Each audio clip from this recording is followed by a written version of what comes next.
Et bonjour, bonjour, comment est-ce que vous allez?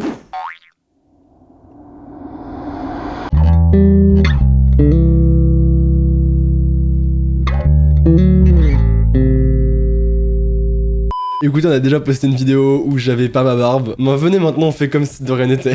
Je vous jure, ça me fait trop bizarre. Après, rien à voir, mais vous me trouvez pas trop mignon? Vous le trouvez pas trop mignon? Écoutez, univerdesora.com, c'est dans la description. Bref, aujourd'hui, on est parti sur un nouveau Reddit qui est très sympa. Je suis tombé dessus complètement par hasard. Je cherchais des Reddit en fait, et à force de chercher dans la catégorie des Reddit populaires, je suis tombé sur Explain Like I'm 5. Ouais, écoutez, moins de barbe, plus d'accent anglais. Pour vous expliquer un peu le concept du Reddit, c'est très simple. Vous vous êtes tous déjà posé des questions débiles. Des questions où elles sont tellement bizarres, elles sont tellement bêtes que t'oses même pas les poser. Tu préfères ne pas avoir de réponse. Et c'est justement ce genre de questions qu'on va avoir dans le Reddit, et on va nous l'expliquer comme si on avait 5 ans. Comme ça, on comprend tous, et on a tous nos réponses. Vous allez très vite comprendre, on commence, on y va. Goddamn, yes ma'am. Can I do what I can as a man? Can I be what I said, do it better than anybody who's really trying to be my fan? Par exemple, pourquoi produit-il de l'air froid, mais produit-il de l'air chaud? Bah c'est vrai. Jugez pas, ok? Faites pas les mythos, je sais très bien que vous avez essayé il y a 2 secondes. Et bah on va avoir la réponse. J'ai essayé de comprendre en public et j'ai fini par ressembler à un imbécile absolu. Alors j'ai besoin de quelqu'un pour m'expliquer cela. Mais tu ressembles pas du tout à un imbécile. Alors, on a la réponse. Il y a 2 choses à noter ici. Le corps humain ne ressent pas la température absolue. Ce que vous ressentez est la quantité de chaleur qui entre, chaude, ou sort, froide, de votre corps. Donc, dans le cas de votre respiration, l'air sort plus vite sur le son haut, un flux d'air plus rapide éloignera plus de chaleur de votre main par convection. Ouais, alors, par contre, on a dit expliquer comme si j'avais 5 ans. Gros, là, j'ai l'impression qu'il faut en bac-S, quoi. Enfin, comme quelqu'un l'a souligné, c'est la même raison pour laquelle un ventilateur vous refroidit, même si l'air ne devient pas plus froid. Ah bah voilà, là, ok, là, j'ai compris. Donc, en gros, quand on fait... En fait, il y a plus d'air qui part, et quand on fait... Bah, il y en a moins. Du coup, c'est chaud et froid. C'est intéressant aujourd'hui ce qu'on regarde, je vous assure, vraiment, ça va être une très bonne vidéo. Nouvelle question, lorsque vous redémarrez un PC, est-ce qu'il s'arrête complètement? Si c'est le cas, qu'est-ce qui lui dit de se rallumer? Si c'est pas le cas, pourquoi se comporte-t-il comme s'il avait été arrêté? Attends, je réfléchis. Parce que je pense que je suis pas le seul à pas avoir trop compris la question. En gros, ok, j'ai capté. En gros, quand tu fais redémarrer sur le PC, il est censé s'arrêter, puis se rallumer. Sauf que, s'il s'arrête, comment il comprend qu'il doit se rallumer? Et s'il s'arrête pas vraiment, comment est-ce que l'ordi comprend qu'il a dû s'arrêter alors qu'il s'est pas arrêté?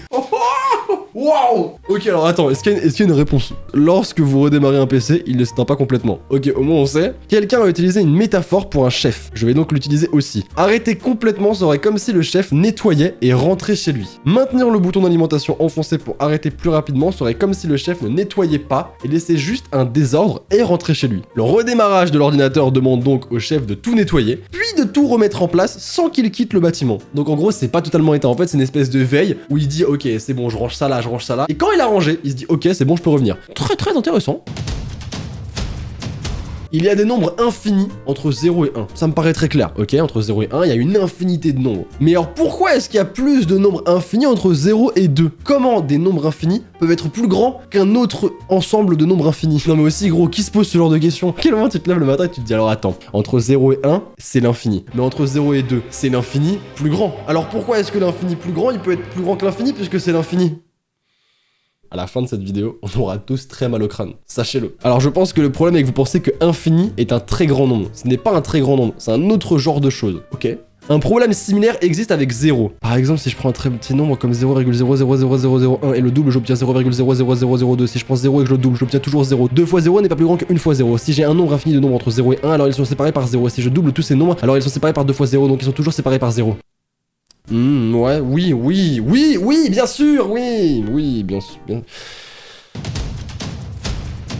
Pourquoi avons-nous une demi-lune blanche au sommet des ongles? Ah, ce truc! Ah ouais, c'est vrai, gros! Ah ouais, c'est vrai! Vous allez tous regarder vos ongles, on est d'accord? Là, hein, concrètement. N'ayez pas honte, on l'a tous fait ensemble. C'est vrai qu'une fois, je me suis déjà posé la question de pourquoi est-ce qu'il y avait un petit truc blanc en bas. Qu'est-ce que c'est du coup? Après avoir parcouru les commentaires, je sais que vous parlez de la région de la base de l'ongle. La forme en demi-lune à la base de l'ongle, donc le truc blanc là, est appelée lunula. C'est super mignon. Si vous voulez savoir pourquoi cette région de l'ongle est décolorée, ou du moins pourquoi elle est colorée différemment du reste de l'ongle, bon, c'est bon, viens au fait! La réponse est que cette région de l'ongle fait partie de la nail Matrix. c'est beaucoup trop stylé quand on sait qu'au final on parle d'un ongle. Il s'agit essentiellement de la racine du lit de l'ongle, qui est la région responsable de la croissance de tout l'ongle. Si vous endommagez la lunule de l'ongle, donc le truc blanc là, vous pouvez souvent voir des résultats prévisibles. Ah oui, ce genre de truc, attendez, j'ai un exemple, regardez. Me dites pas que mes vidéos elles sont pas intéressantes, ok? On apprend plein de choses. Regardez, le petit truc blanc que j'ai ici, et en fait c'est un dommage que j'ai causé ici. Et puisque c'est la racine de l'ongle, ça a poussé jusque là. Je me suis souvent posé la question en plus de pourquoi est-ce que j'avais des taches blanches sur l'ongle. C'est pour ça. Comme quoi on en apprend tous les jours. Mais du coup maintenant ça me dégoûte. Comment se fait-il que vous puissiez vous endormir en regardant la télévision, puis vous êtes archi éveillé lorsque vous vous couchez 5 minutes plus tard? C'est une excellente question. Ça m'arrive tous les jours. Tu connais, t'as capté, tu regardes ton petit Netflix et t'as pas envie de t'endormir devant. Mais à un moment ou à un autre, c'est plus fort que toi. Tu vas t'endormir. Et ça m'arrive tout le temps. En plus, tu sens ce moment où tu piques du nez, puis tu te réveilles un petit peu, puis tu dis non, allez, putain, faut pas que je m'endorme. Allez, c'est bon, là, c'est l'épisode final, quoi. Je peux pas m'endormir maintenant. Et au final, tu t'endors, puis tu te réveilles, tu vas te coucher, tu prends ton téléphone. Là, les gars, tout va bien. Tu peux rester éveillé pendant 1h30, y a aucun problème. Et le pire, c'est que si je reprends mon PC portable par exemple et que je me retape la série, je vais me re-rendormir. Quel cauchemar. Mais du coup, quelle est la réponse? Le cerveau est comme un groupe de personnes qui se parlent. La partie de votre cerveau qui regarde la télévision dit la ferme, les gars, je regarde la télévision. Pour que vous puissiez vous concentrer sans penser à des gâteaux ou à des maths. Alors personnellement, t'avoue que quand je regarde Netflix, ça m'arrive très rarement de penser à des maths. D'ailleurs, peu importe quand dans ma vie, ça m'arrive très rarement de penser à des maths. En conséquence, du coup, les autres, donc la partie du cerveau qui parlait là, restent silencieux, s'ennuient et s'endorment. Jusqu'à ce qu'il ne reste plus que la partie du cerveau de l'observateur de la télévision. Laissé à lui-même, lui aussi s'ennuie et s'endort. C'est dit d'une façon dramatique. Mais j'ai compris la métaphore.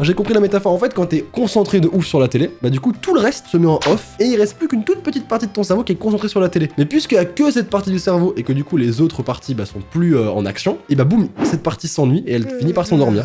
Alors que quand tu vas au lit, du coup tu réveilles toutes les autres parties du cerveau qui étaient endormies et là c'est la fête. Là c'est la fête et plus personne ne peut s'endormir. Ok, d'accord, je vois.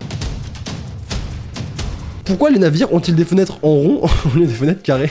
C'est vrai que je me suis déjà posé la question. La vraie réponse, une des choses qui font que les avions ont échoué et se sont écrasés plus d'une fois, c'est que les ingénieurs se rendaient pas compte que les fenêtres carrées étaient le point faible. La forme des angles du carré sont structurellement plus faibles, alors que les cercles c'est plus fort. Ok, très bien, c'est très simple, on prend la fond, on remercie et on passe à autre chose. En vrai, vous jugez là, je vous sens juger. Mais en vrai, quand vous allez sortir des pures infos à votre famille ou à vos amis, ils vont être méga impressionnés. Vous allez briller. Et ce sera grâce à qui? Grâce à moi. Donc à un moment, faites pas les choquer. Alors pourquoi est-ce que l'humain ignore le second the? Oh mec, je l'avais pas vu. La question était parfaite. En fait, il y a 2 the, mais du coup, mon cerveau l'a automatiquement effacé et il en a mis qu'un seul. J'ai même pas remarqué qu'il y en avait 2. Qu'est-ce qu'il dit du coup? Nous ne lisons pas réellement chaque mot d'une phrase. Et ça, je sais un petit peu. En fait, on lit pas réellement chaque mot de la phrase. Notre cerveau, pour qu'on puisse lire plus vite, il prend l'ensemble et il le calcule en fait. Et du coup, s'il y a un petit truc qui se met entre, puisque tu prends l'ensemble direct pour lire plus vite, du coup, tu peux ne pas le voir et du coup l'oublier et même pas t'en apercevoir en fait toute ta vie. Lorsque vous montrez vos émissions préférées à votre ami, pourquoi avez-vous l'impression que ce n'est pas assez génial à ce moment-là? Oh, on l'a tous vécu ça, oh là là. C'est vraiment quand tu tapes ton meilleur animé, ta meilleure série et que tu casses les couilles à ton pote en lui disant tous les jours mais regarde, c'est trop bien, regarde, il faut que tu regardes, tu vas trop kiffer. Demain soir, 18h chez moi, on regarde ça ensemble, on fait toute la première saison. Et au final, il regarde et il trouve pas ça ouf. Et ça te rend fou parce que toi, tu l'as adoré la série et tu comprends pas pourquoi il kiffe pas. Et moi, je sais. C'est parce qu'en fait, quand tu demandes à quelqu'un de regarder en lui mettant la pression sur le fait qu'il doit aimer, en fait, du coup, il regarde plus trop pour lui, mais il regarde pour toi. Et du coup, ça met une pression de ouf, et il va pas apprécier comme il apprécierait s'il regardait tout seul, parce qu'il a peur de te décevoir, entre guillemets, tu vois. C'est pour ça, voilà. Donc en fait, la vraie technique, quand tu kiffes un truc, c'est juste de dire à ton pote, viens, on regarde une série ensemble, tu lui dis pas que t'as déjà checké, ou tu lui dis que t'en as entendu parler, que ça a l'air bien, et là, tu vas voir qu'il va kiffer. Voilà, c'est une astuce, ça me fait plaisir, c'est pour vous. Comment se fait-il que les spermatozoïdes et les ovules puissent être congelés pendant des années pour être utilisés plus tard, mais nous ne pouvons pas geler une personne vivante sans la tuer? Ouais, mais faut avoir un problème pour se poser ce genre de questions. Et du coup, c'est quoi la réponse? Les gens, comme les fraises, sont énormes, détrempés et fragiles. Si nous essayons de les congeler, l'eau à l'intérieur commence à grossir, ce qui fait éclater des tas de petits ballons dont nous sommes faits. Ah bah écoutez, au moins c'est clair, je pense qu'on a tous compris la métaphore. Bah c'est moins rigolo, hein. Alors du coup, par contre, les objets minuscules, comme les spermatozoïdes et les ovules, ne contiennent pas beaucoup d'eau et ils sont suffisamment petits pour que nous puissions tout congeler en même temps. Ok, d'accord. Non mais en vrai c'est intéressant, hein. Moi je trouve ça génial, hein. Si je suis dans le coma pendant une peine de prison et que je me réveille après la fin de la peine de prison, est-ce que je suis libre ou est-ce que je dois quand même faire le temps de prison puisque je dormais? C'est une bonne question. Vous êtes libre, sinon nous devrions également déduire du temps lorsque les gens dorment. Ok, c'est simple, c'est efficace, d'accord. Est-ce que les astronautes se masturbent lorsqu'ils sont dans l'espace? Alors, je me suis jamais posé cette question, par contre, vraiment, je me suis jamais posé la question. Excusez-moi, si jamais vous vous êtes déjà posé la question, bah n'hésitez pas, dites-moi ça dans les commentaires, je suis très curieux de le savoir. Ça va partir sur des bannes, vous êtes bizarres. Il y a un astronaute qui a écrit un livre et qui dit « Mes amis me demandent comment faites-vous du sexe dans l'espace ?» Je dis « à la main ». Bah ok, bah du coup, vous savez la réponse, ça arrive totalement. Un besoin, c'est un besoin, les gars. Est-ce que quelqu'un d'autre aime faire des bruits étranges avec sa bouche quand il n'y a personne? Ah, c'est une vraie question. Moi, je le fais tout le temps. Je fais ça. Voilà. Je sais faire. Est-ce que vous aussi? Bah du coup, vu le nombre de réponses, je pense qu'on est beaucoup à faire des bruits chelous quand on est tout seul. Comment s'appelle la chanson qui est généralement utilisée dans les duels de cowboys et qui dit « Wololololol, waouh waouh waouh, aïe aïe aïe aïe, waouh waouh waouh ». Attends, quoi? Ah je crois que j'ai compris. C'est wololololol, waouh waouh waouh. Ah, c'est celle-là, non? Je suis sûr que c'est celle-là. Je crois que vous pensez à la chanson thème The Good, The Bad and The Ugly. Mec, c'est énorme. Mec, c'est incroyable. Le gars, il s'est dit Shazam, c'est mort. Là, au point où j'en suis, Shazam, c'est mort. Je vais faire un Reddit. Et il y a des milliers de personnes qui ont voté pour ce Reddit-là et au final, ils l'ont trouvé, ça me tue.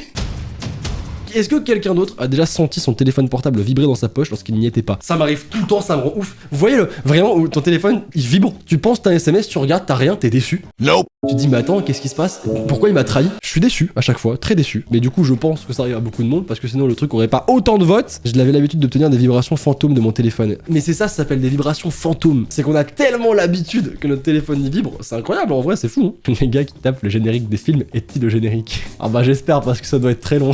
Ça doit être très long à faire, hein. Vous verrez généralement un crédit pour titre ou crédit. Oui, cela est souvent fait par des entreprises qui s'y spécialisent. Vraiment c'est beau de poser une question aussi bête et d'avoir la réponse directe après. Je trouve ça fabuleux. Ah attendez, et celle-là elle est géniale. Quelqu'un d'autre retient-il son souffle lorsqu'un personnage de film va sous l'eau pour voir si vous auriez survécu aussi? Et les gars, ça m'arrive à chaque film où il se passe un truc comme ça. Tout le temps, c'est sûr. Mais je le dis pas, je le fais discret. Il y a ma meuf à côté, il y a un gars qui plonge et je fais allez, tu peux tenir. Lui il tient, regarde, ça fait quoi? Ça fait 20 secondes, 30 secondes, 2 minutes. Là ça devient chaud là quand même. Ça devient tendu. Ok, je serais mort. J'assume pas de ouf, mais je le fais tout le temps. Écoutez les amis, on va s'arrêter pour cette vidéo, j'espère qu'elle vous aura plu. Alors c'était vraiment particulier, hein. Je sais pas si ça vous aura intéressé, je sais même pas si ça aura été intéressant pour vous. Et je vois une dernière question, pourquoi est-ce que les gens mettent un pouce bleu? C'est une très bonne question, pour apporter du bonheur.